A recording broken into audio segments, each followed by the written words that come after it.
കുടുംബ ബന്ധം മുറിച്ച ആൾക്കാർ വഴതിന്റെ മജ്‌ലിസിൽ വന്നിരുന്നിട്ട് വല്ല കാര്യമുണ്ടോ എന്നുള്ളതാ ചോദ്യം. കുടുംബ ബന്ധം മുറിച്ചിട്ട് ഈ വഴതിന്റെ മജ്‌ലിസിൽ വന്നിരിക്കുന്ന ആരെങ്കിലും ഉണ്ടെങ്കിൽ അതിനൊരു മറുപടി ആ പെണ്ണുകൾ ചോദിച്ചിരിക്കും. നബി സല്ലല്ലാഹു അലൈഹി വസല്ലം ദുആ ചെയ്യാൻ സമയമാകുമ്പോൾ അവിടെ നിന്ന് പറയുമായിരുന്നു, കുടുംബ ബന്ധം മുറിച്ച ആരെങ്കിലും ഉണ്ടെങ്കിൽ എഴുന്നേറ്റ് പൊക്കോളാൻ പറയണം. ഇവിടെ ആയിരിക്കരുത്. കുടുംബ ബന്ധങ്ങൾ മുറിച്ച ആരെങ്കിലും ഉണ്ടെങ്കിൽ ഈ മജ്‌ലിസിൽ ഇരിക്കരുത്, നിങ്ങൾ എഴുന്നേറ്റ് പോകും. നിങ്ങൾ എവിടെ ഇരുന്നാണ് ദുആ ചെയ്യുന്നത്? കുടുംബ ബന്ധം മുറിച്ച ആരെങ്കിലും ഈ മജ്‌ലിസിൽ ഇരിപ്പുണ്ടെങ്കിൽ അവർ എഴുന്നേറ്റ് പോകണം.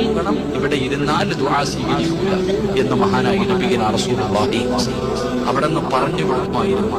ഇത് മതി. ആ മുറിച്ച ആള് 3 ദിവസത്തിൽ കൂടുതൽ ഒരാൾ പിണങ്ങിയിരിക്കുന്നു. ഈ പരാതി തന്ന സഹോദരിയോട് നീ എന്ത് ചെയ്യണമെന്നറിയോ?